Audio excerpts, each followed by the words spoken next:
Hola hermanos, que tengan un tremendo hiper mega saludazo con doble Z. Saludazo de Cusatón Aritmon. Bienvenidos a un nuevo video. Oramos hoy a nuestro Padre amado, Padre Santo, en nombre de Jesús, que nuestro Señor Jesucristo venga y habite entre nosotros. Él es nuestro Salvador y nosotros lo deseamos. En el nombre de Jesús, amén. Como es apenas lógico, voy a exponer a los falsos Elías, porque si Ecusatón ha venido en el espíritu de Elías, es lógico que se exponga el engaño y la mentira de los falsos Elías, exponerlos en su mentira y engaño, por lo que vamos a hablar un poco de esta profecía que ha dicho Benny Hinn, en la cual, después de la muerte de Billy Graham, vendría un gran reavivamiento a nivel mundial. Pero antes de empezar, hagamos un poco de historia sobre los reavivamientos, porque primero hay que aclarar que todos han empezado en Estados Unidos, lo cual nos prueba un cumplimiento perfecto de la profecía. Recordemos Apocalipsis 13:13. También hace grandes señales, de tal manera que aún hace descender fuego del cielo a la tierra en presencia de los hombres.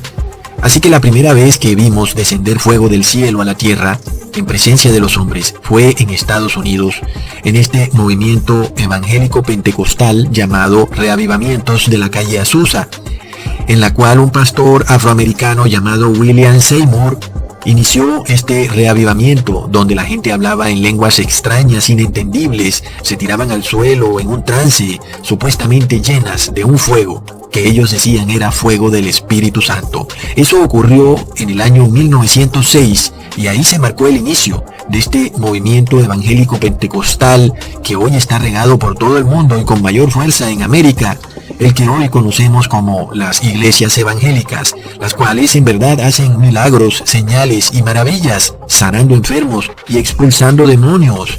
Pero resulta que es un claro cumplimiento de la profecía dicha por nuestro Señor Jesús, quien dijo: muchos me dirán en aquel día, Señor, Señor, ¿no profetizamos en tu nombre? Y en tu nombre echamos fuera demonios, y en tu nombre hicimos muchos milagros. Y entonces Jesús les declarará: nunca os conocí, apartaos de mí, hacedores de maldad.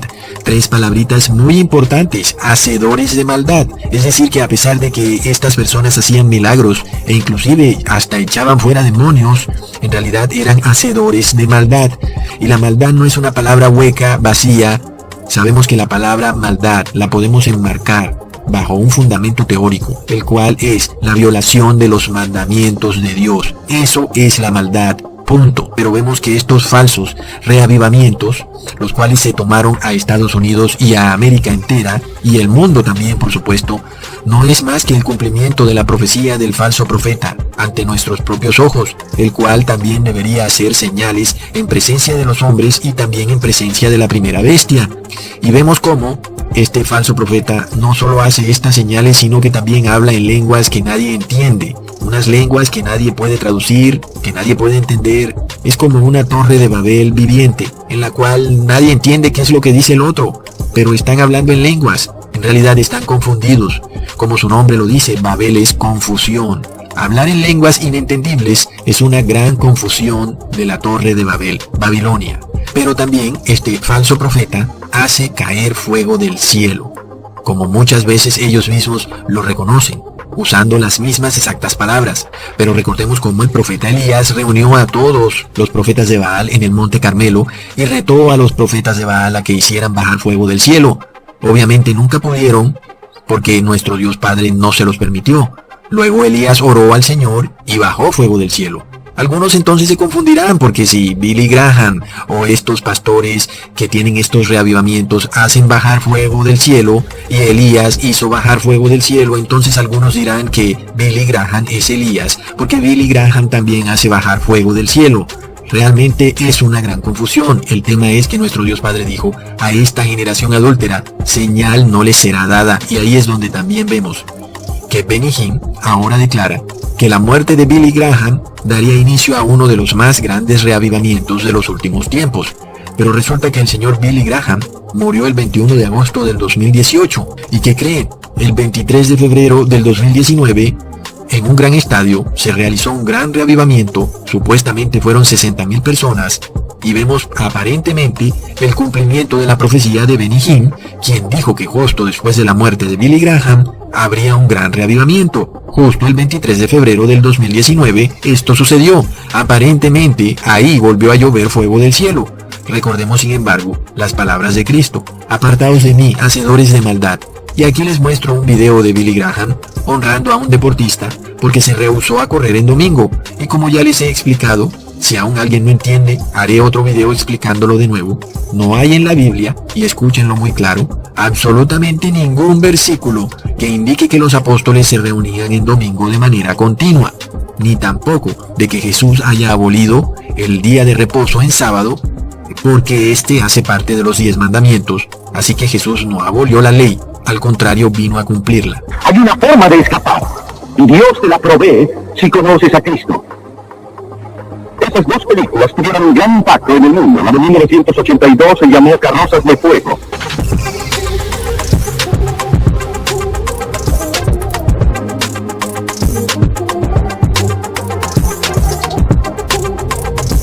Hay una forma de escapar, y Dios te la provee si conoces a Cristo.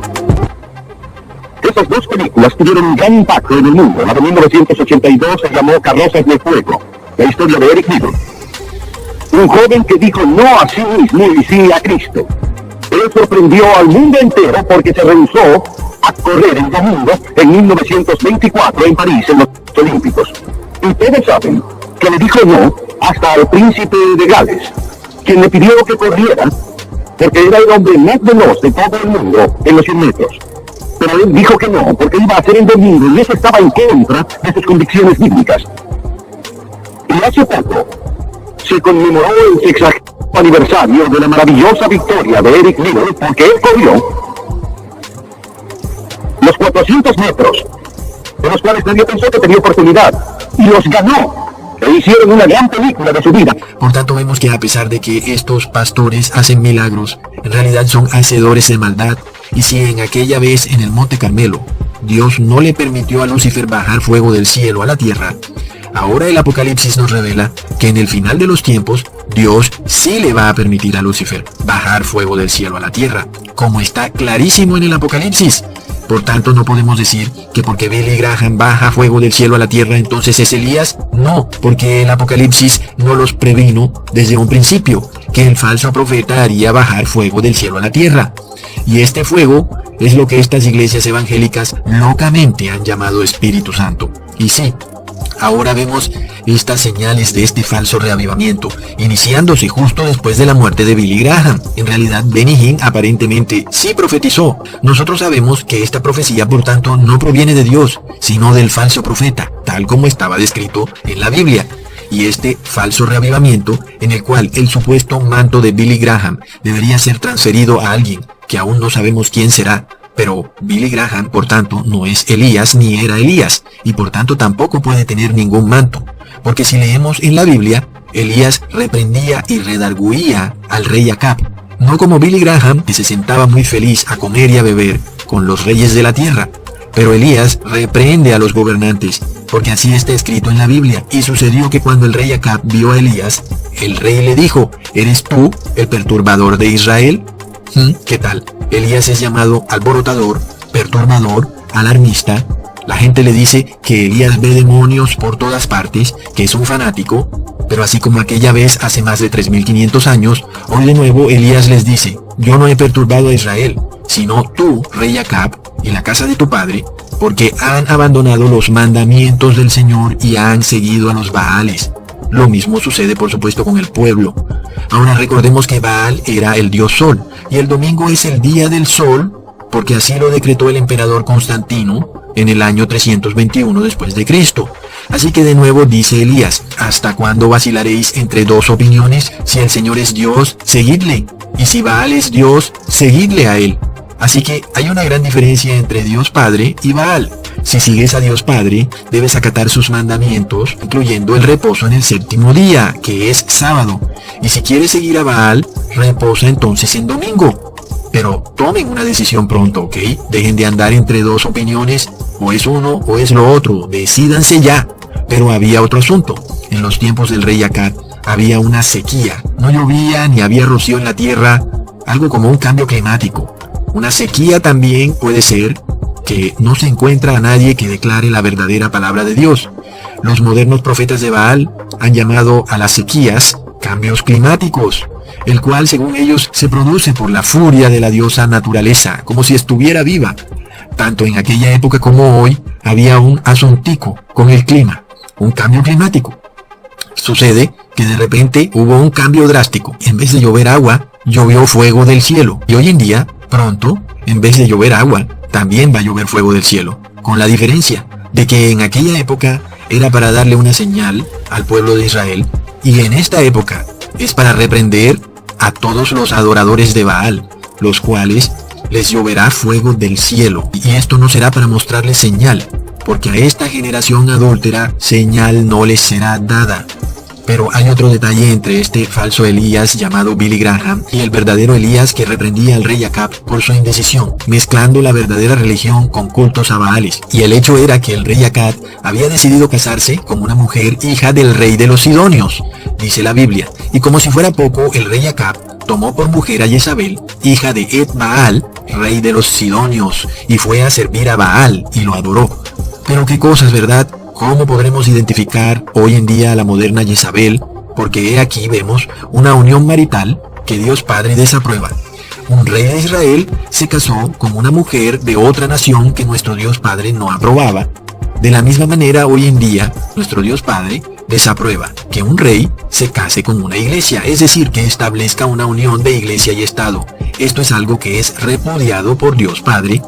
Por tanto, sabemos que al igual que en aquella época, la diosa de los Sidonios es Astoret o Acera. Hoy en día la llaman Ishtar o la diosa del cielo, al igual que hoy en día esa reina está simbolizada por una estrella de 8 puntas. Desafortunadamente, es la Iglesia Católica la que adora esta estrella de 8 puntas, como ya se los he mostrado en anteriores videos. También podemos saber que la Iglesia Católica siempre ha querido unir a la Iglesia y al Estado, algo reprobado por nuestro Dios Padre. Así que de esta forma, la amistad entre Billy Graham y el Papa de Roma nos prueba que Billy Graham no es Elías, porque Elías reprende a Jezabel, porque adora a la diosa de los Sidonios.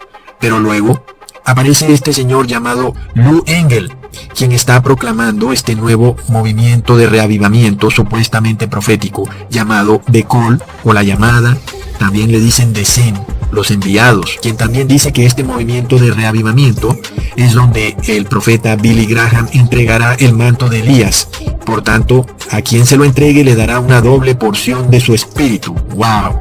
Sin embargo, si podemos encontrar a la diosa de los Sidonios en la casa de Lou Engle, habremos probado de manera irrefutable que este no es el movimiento del profeta Elías, todo lo contrario, sino que son una unión entre el rey Acab, los profetas de Baal y la moderna Jezabel. Y si podemos encontrar una prueba de que este señor Lou Engle también adora a esta diosa de los Sidonios, habremos probado con absoluta certeza toda nuestra deducción. Recordemos que la diosa de los Sidonios, como habíamos dicho, era Astoret, también llamada Acera o la reina del cielo. Si miramos con mucho cuidado en la casa de este señor, veremos un cuadro de la diosa de los Sidonios. ¡Plop!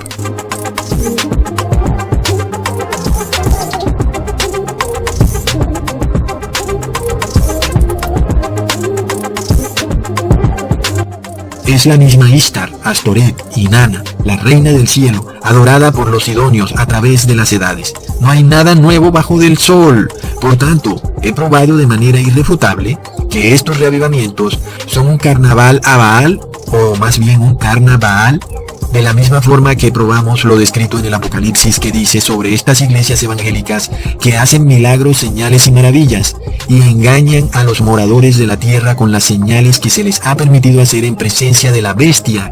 Así que este falso profeta engaña a las personas con sus milagros, con sus falsos reavivamientos, pero lo más interesante es que lo hace en presencia de la bestia, es decir, que la bestia lo autoriza, le da permiso. Y como sabemos, la bestia está en Europa. Y qué curioso que quienes promueven este evento, a pesar de ser ciudadanos americanos, aparecen con un mapa de Europa a sus espaldas. Están en presencia de la bestia entonces. Pero lo que es más increíble aún, ¿cómo puede entregar Billy Graham el manto, aun y si él fuera Elías, si Billy Graham está muerto? Tal vez tendría que aparecerse Billy Graham de entre los muertos. Aquí vemos de nuevo otra condición de este falso profeta. Niega la resurrección, pues declara que Billy Graham ya está en el cielo con Dios. Plop, se voló la cerca entonces. No necesitó de Cristo para ser resucitado este señor Billy Graham, cuando el mismo Cristo tuvo que resucitar. ¿Será que tal vez Billy Graham es más poderoso que Jesús, quien además tuvo que orarle a Dios Padre para que lo resucitara, diciendo: Padre, en tus manos encomiendo mi alma? Y todo aquel entonces que niega la resurrección, diciendo que los muertos van derecho al cielo, niega por tanto a Cristo, y quien niega a Cristo niega al Padre, y quien niega al Padre es un anticristo. Por tanto, vemos en este movimiento el espíritu del anticristo, porque los muertos están en su tumba, muertecitos, 3 metros bajo tierra, no pueden salir a la vida. Solo Cristo puede despertarlos. Ningún reavivamiento, por más que se reúnan 1 millón de personas, puede despertar a un muerto. Pero sabemos que aún los demonios personificarán a personas muertas para lograr su agenda en esta tierra, para que a las personas desprevenidas les suceda lo mismo que le sucedió al rey Saúl.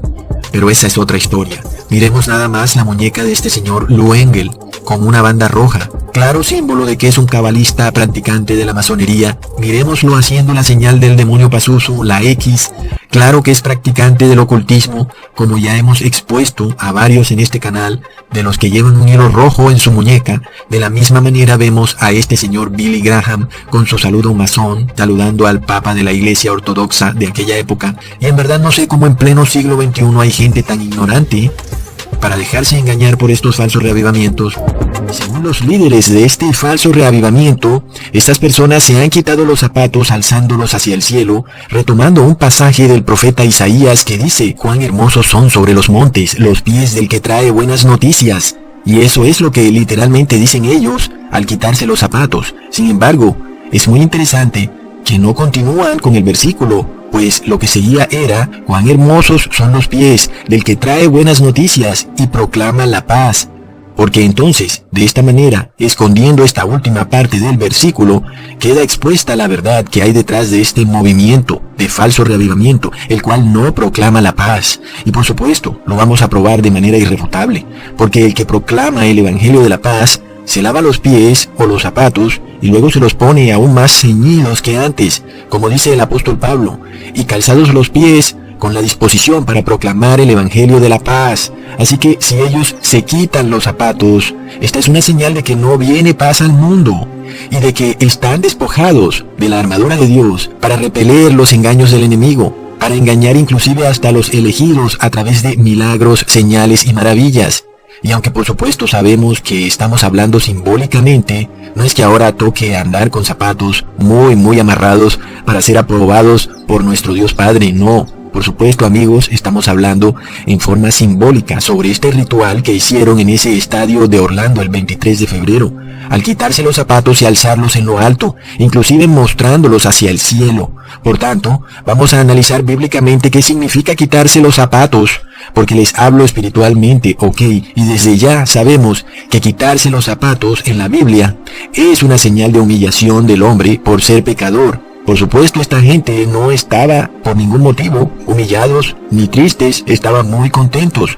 Pero en la Biblia, cuando alguien se quita los zapatos, es una señal de humillación por pisotear la ley de Dios o hollar sus estatutos y preceptos. Porque recordemos que el ángel del Señor le dijo a Moisés: quítate las sandalias de los pies, porque el lugar donde estás parado es tierra santa. Y esto, antes de ser un rito, como lo siguen los musulmanes cuando entran en sus templos, es una señal de humillación, de contrición, de aflicción de alma por ser pecador. Porque para Dios Padre, por supuesto que no hay una tierra más santa que la otra, pues Él es el creador de todo y no de una parte. Y por tanto Moisés no se quitó sus zapatos y los alzó al cielo y empezó a bailar y a brincar de felicidad. Antes, por el contrario, tuvo temor y puso su rostro en tierra. Por tanto, Moisés no alzó sus zapatos como poniéndoselos en la cara a Dios, como vemos en este falso reavivamiento, lo cual además es una terrible señal de blasfemia contra Dios Padre, porque debemos saber que los zapatos son un símbolo, y de eso es que estamos hablando en este video, porque el hombre pisotea con sus zapatos la ley de Dios, y el que pisotea la ley de Dios, pisotea a su Hijo el Cristo. ¿Cuánto mayor castigo piensan ustedes que merece el que ha pisoteado al Hijo de Dios, que ha profanado la sangre del pacto por la cual había sido santificado, y que ha insultado al Espíritu de la gracia? Terribles palabras las que se dicen en este versículo, amigos, porque ¿cómo se insulta al Espíritu de la gracia?, preguntarán algunos. Pues cuando decimos que podemos pisotear la ley de Dios, que podemos pecar porque estamos bajo la gracia y no bajo la ley, ahí estamos pisoteando la ley de Dios, estamos insultando al Espíritu de gracia y por tanto pisoteamos al Hijo de Dios. Terrible, muy terrible, porque se ha profanado la sangre del pacto. Es algo lamentable que este sea el estado de la supuesta iglesia cristiana en los últimos tiempos, un estado de soberbia tan terrible que se enorgullece de alzar sus zapatos al cielo, los cuales están sucios, de pisotear la ley de Dios. Inclusive vemos sus suelas negras en lo alto. No tienen temor de Dios, se quitan los zapatos que pisotean la ley de Dios y los alzan en el cielo. Luego, esto es una temeraria blasfemia contra Dios Padre y al ungido. Y si continúan por ese camino rebelde, debemos saber que el fin de todo está más cerca de lo que se había pensado, porque la soberbia del hombre se ha aumentado de manera sorprendente. Mas recordemos al rey David, cuando el rey Absalón conspiraba contra él para matarlo, y David subió a la cuesta de los olivos, y la subió llorando, llevando la cabeza cubierta y los pies descalzos. Probado queda por tanto que quitarse los zapatos en la Biblia es señal de humillación, porque el rey David también pisoteó la ley de Dios al casarse con varias mujeres, por tanto su reino estaba dividido. Y ahora tenemos a los pastores de este reavivamiento quitándose los zapatos y quedando descalzos, bailan y brincan de felicidad y antes piden bendición. Están locos, porque recordemos que habló Dios al profeta Isaías diciéndole: ve y quita el cilicio de tus lomos y descalza las sandalias de tus pies. Y así lo hizo, y anduvo desnudo y descalzo. Y dijo Jehová, de la manera que mi siervo Isaías anduvo desnudo y descalzo 3 años, esto será por señal y por pronóstico sobre Egipto y sobre Etiopía. Así llevará el rey de Asiria a los cautivos de Egipto y a los deportados de Etiopía. Terrible profecía la que estamos viendo aquí, amigos. ¿Será que esta es una señal de que un imperio muy pronto va a llevar cautivos a muchas personas? El imperio babilónico. Pues vemos la señal de los pies descalzos. Terrible, amigos. Pero para no extenderme más en este video, vemos que aunque el profeta Isaías era justo, tuvo que andar descalzo 3 años, no porque él fuera pecador, sino por señal al pueblo pecador, para que vieran los pecados que estaban cometiendo y se arrepintieran. Sin embargo, por supuesto, como siempre sucede, ellos siguieron como si nada, y resulta que hoy en día no solo saben que están descalzos, sino que lo festejan. Y esta es la condición de la iglesia del fin de los tiempos, porque dicen: soy rico, me he enriquecido y de nada tengo necesidad, y no sabes que eres un miserable y digno de lástima, y pobre, ciego y desnudo. Por tanto, esta iglesia no está vestida de la armadura de Dios. Ya les había mostrado cómo, siendo ciegos, jugaban al reto del Bird Box, cegándose a sí mismos, y ahora estando desnudos, se quitan los zapatos y quedan con los pies descalzos. Peor aún, bailan y cantan con soberbia. Recordemos entonces lo que el profeta Juan dijo de nuestro Señor Jesús: yo a la verdad os bautizo en agua para arrepentimiento, pero el que viene tras de mí, cuyo calzado yo no soy digno de llevar, es más poderoso que yo. El calzado de Jesús representaba su santidad, porque Jesús en nada pisoteó la ley de Dios. Yo a la verdad os bautizo en agua, pero viene uno más poderoso que yo, de quien no soy digno de desatar la correa de su calzado, porque toda la vida de Jesús fue santa, correcta y justa. En nada Jesús violó ni un solo precepto, ni estatuto, ni mandamiento de la ley de Dios. Pero qué curioso que sea la misma iglesia supuestamente cristiana la que levante falso testimonio contra Jesús, diciendo que Jesús violó el día de reposo. Por tanto, la misma iglesia cristiana da testimonio de sí misma, que no solo pisotea la ley de Dios, sino que calumnia hasta el mismo Hijo de Dios, violando por tanto el 9º mandamiento, que dice: no levantarás falso testimonio contra tu prójimo. Pero aún levantando falso testimonio contra el mismo Hijo de Dios. Increíble. Y recordemos cómo cuando Abraham rescató a Lot y luchó contra los reyes que invadieron a Sodoma, el rey de Sodoma vino a llenar de regalos y tesoros a Abraham, pero Abraham le dijo: no tomaré ni un hilo, ni una correa de tus zapatos. ¿Y por qué? Porque el rey de Sodoma pisoteaba soberbiamente la ley de Dios. Y en la parábola del hijo pródigo, el cual en humillación y arrepentimiento dijo: Padre, he pecado contra el cielo y contra ti, y ya no soy digno de ser llamado tu hijo. Pero el padre dijo a sus siervos: saquen el mejor vestido y vístanle y pónganle un anillo en su mano y cálcenle los pies. Gran diferencia entre este hijo pródigo y la soberbia de la supuesta iglesia cristiana, que no quiere reconocer sus pecados, antes se enorgullece de sus pecados diciendo: todos somos pecadores. Lo que es peor aún, se quita los zapatos y andando descalza baila feliz en sus conciertos y en sus reavivamientos. Porque si reconocieran sus pecados, sepan bien que el Padre es fuerte para darles ropa, anillo y calzado, y no andarían descalzos. Porque así quiere el demonio que anden las personas, desnudas y descalzas, sin arrepentirse. El hecho es que tus zapatos cargan las huellas de tus obras, las cuales tú pensaste que se habían borrado. Sin embargo, esas huellas quedaron registradas en los libros del cielo para la eternidad, las huellas de las obras malas o buenas, huellas de esas pisadas que quedaron ahí para el día del juicio. Ahora, si el mismo Cristo, cumpliendo toda justicia, tomó una toalla, se la ciñó, luego puso agua en una taza y comenzó a lavar los pies de los discípulos y a enjuagarlos con la toalla con que estaba ceñido, y si yo ahora tomo mi toalla y ciñéndomela comienzo a lavar sus pies para que dejen de pisotear la ley de Dios, y ustedes dicen: ¿quién te crees tú, Ecusatón? ¿Quién te ha puesto por juez de nosotros? ¿O eres tú más bien un acusador, o el acusatón, como algunos dicen? Entonces, ¿qué más queda por hacer? Peor aún, recordamos que para comer la Pascua quedó establecida una condición importantísima, la cual es: y comeréis la Pascua así, ceñidos vuestros lomos, vuestro calzado en vuestros pies, y vuestro bordón en vuestra mano, y lo comeréis apresuradamente. Es la Pascua de Jehová, y como sabemos, la Pascua nuestra es nuestro Señor Jesús, y para comer su carne y beber su sangre, debemos tener puesto nuestro calzado en los pies, no quitarnos el calzado de los pies. Pero entonces, ¿qué podemos decir de Jesús, quien le lavó los pies a los apóstoles antes de comer la Pascua? ¿Es esto una contradicción? No, al contrario de lo que el mundo, tanto cristiano como laico, cree, la ceremonia del lavado de los pies no es una ceremonia en la que el que lava se humilla ante el que es lavado. Oh, no, pobre gente, lo cual sería una doctrina especialmente agradable, por supuesto, a la Iglesia Católica, pues la Iglesia Católica enseña que un hombre debe humillarse ante otro hombre. Pero ese, por supuesto, que no era ni es el objeto de esa ceremonia. Y de nuevo, recordamos cómo el Papa Francisco no solo lavó los pies de algunas personas, sino que hasta les besó los pies.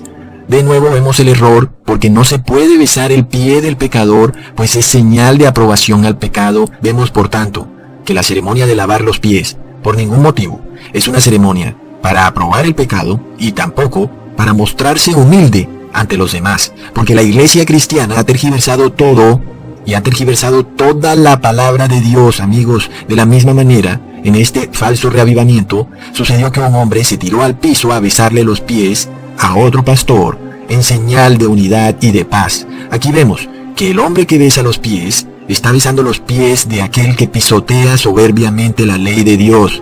Por tanto, es una grave blasfemia. Haciendo así, se está humillando ante otro hombre y exaltando la ley del hombre por encima de la ley de Dios. Amigos, entendamos algo. Humillarse ante otro hombre es una práctica sodomita, y es el inicio de lo que ustedes ya pueden ir sacando conclusiones. Si tú empiezas humillándote ante otro hombre, el final de estas cosas será el mismo final de Sodoma. Jesús fue humilde, pero jamás se humilló ante el hombre. Entendamos que son dos conceptos totalmente distintos. La diferencia abrumadora de estos dos conceptos, amigos, no puede jamás ser confundida. La verdadera ceremonia del lavado de los pies en realidad significa arrepentimiento de pecados de aquel al que los pies le son lavados. Es una ceremonia donde se juntan por parte del que lava los pies la hospitalidad y el verdadero amor al prójimo, con un único fin: enseñarle justicia, al prójimo. Entonces, el que lava los pies no se está humillando y al que le lavan los pies es el que debe humillarse, pero este no se está humillando ante el hombre, sino que se está humillando ante Dios, para que no ande descalzo con sus zapatos sucios de pecado. Por tanto, es enseñado ahora a obedecer la ley de Dios, porque Pedro le dijo a Cristo, no me lavarás los pies jamás. Y Jesús le respondió, si no te lavare los pies, no tendrás parte conmigo. ¿Y cómo podía tener Pedro parte con Jesús si sus pies estaban sucios de pecado? Por tanto, Pedro, analizando un poco más la situación, dice, Señor, no solo lava mis pies, sino también mis manos y mi cabeza. Pero Jesús repite lo que ya hemos probado según las Escrituras en este video. El que está lavado no necesita sino lavarse los pies, pues está todo limpio. Y vosotros limpios estáis. Así que con los pies limpios es hora de ponerse el calzado para comer la Pascua. Por tanto, la ceremonia de lavar los pies, amigos, no contradice que para comer la Pascua debemos tener los pies calzados. Al contrario, lavamos nuestros pies y ahora que Cristo no está entre nosotros en cuerpo, dice Jesús, vosotros también debéis lavaros los pies los unos a los otros. Es decir, los miembros de la iglesia deben velar porque los otros miembros de la iglesia cumplan la ley de Dios. Por supuesto, esta ceremonia nos enseña que esto debe hacerse de manera amorosa con el prójimo. Siendo así, si queremos todos tener unidad, no puede haber unidad en el pecado, sino en la santidad. Si estas personas proclaman la unidad, pero la proclaman en el pecado, no traen el evangelio de la paz. Para que pueda haber un verdadero lavamiento de pies, debe haber una humillación y arrepentimiento ante la ley de Dios. Es curioso, amigos, que las iglesias cristianas supuestamente coman el pan y beban la sangre de Cristo, pero no realicen el lavado de los pies en la misma ceremonia. Si es que deberían hacer algún tipo de ceremonia, porque sabemos que no hay necesidad de hacer ningún tipo de ceremonia ni ritual. Sin embargo, analizando todo lo que estas iglesias cristianas hacen, realmente es bastante curioso, porque no solo la parte de la última cena es simplemente comer el cuerpo y la sangre de Cristo, sino que también incluye el lavamiento de pies. Por tanto, podemos entonces entender por qué hay tanto pecado en las iglesias cristianas, las cuales comen y beben indignamente el cuerpo y la sangre de Cristo. Además de esto, increíblemente, no lavan los pies de sus hermanos, porque de la misma manera que Cristo dijo, haced esto en conmemoración mía, refiriéndose por supuesto a la última cena, también dijo unos minuticos antes sobre el lavamiento de pies, si yo, el Señor y el Maestro, he lavado vuestros pies, vosotros también debéis lavaros los pies los unos a los otros. Pero de eso no se acuerdan en estas iglesias cristianas, porque su madre no se los enseñó. Por eso no se acuerdan de ese pequeño detalle de la última cena. Inclusive, el lavamiento de pies tiene un mandamiento, un comando, mucho más fuerte y poderoso que la misma última cena. Ustedes deben, dice Jesús, lavarse los pies unos a los otros. Y usa la palabra deben. Significa decirle al prójimo, oye, estás en pecado, en esto y en aquello, y el prójimo al estar descalzo, está arrepentido y humillado. Pero por supuesto para el mundo, el que lava los pies es el que está humillado, y el que está sentado y desnudo es el que está soberbio. Porque así es el mundo es loco, todo lo pone patas para arriba. Así que vemos este falso reavivamiento, el cual no se lava los pies, mucho menos los zapatos, los alzan con sus suelas sucias y negras al aire hacia el cielo, orgulloso, pisoteando la ley de Dios, comiendo y bebiendo indignamente el cuerpo y la sangre del Señor, porque se quitan los zapatos no para lavárselos, sino para bailar y brincar, mientras que la Biblia nos dice, si vas a comer el cuerpo de Cristo y beber la sangre del Señor, debes tener los zapatos puestos. Probado está entonces, amigos, irrefutablemente, que este movimiento de falso reavivamiento es el movimiento del anticristo, porque podemos ver que todo lo que hacen son actos de injusticia y de rebelión, y no hay paz en ellos, no traen buenas noticias. Antes vemos que el hecho de que se quiten los zapatos y queden descalzos nos revela que estamos en los mismos tiempos en los que el profeta Isaías se quitó los zapatos y anduvo descalzo, es decir, justo antes de que el rey de Babilonia conquistara y arrasara con Israel y con Egipto. Y es lo que está a punto de pasar con el moderno Egipto de hoy en día, el cual es Estados Unidos. Y vemos que el rey de Babilonia está a punto de arrasar con Estados Unidos con aguas impetuosas como un torbellino, y se apoderará de Estados Unidos y lo usará para imponer sobre el mundo la marca de la bestia, y no habrá quien haga frente a Estados Unidos. Pero por supuesto, Eso marcará el fin y el colapso total de Estados Unidos y del mundo. Por tanto, tomen toda la armadura de Dios para que puedan resistir el día malo, y habiendo acabado todo estén firmes, ceñidos vuestros lomos con la verdad, y vestidos con el corazón de justicia, y calzados los pies, dispuestos a compartir el evangelio de la paz. Hasta pronto, hermanos.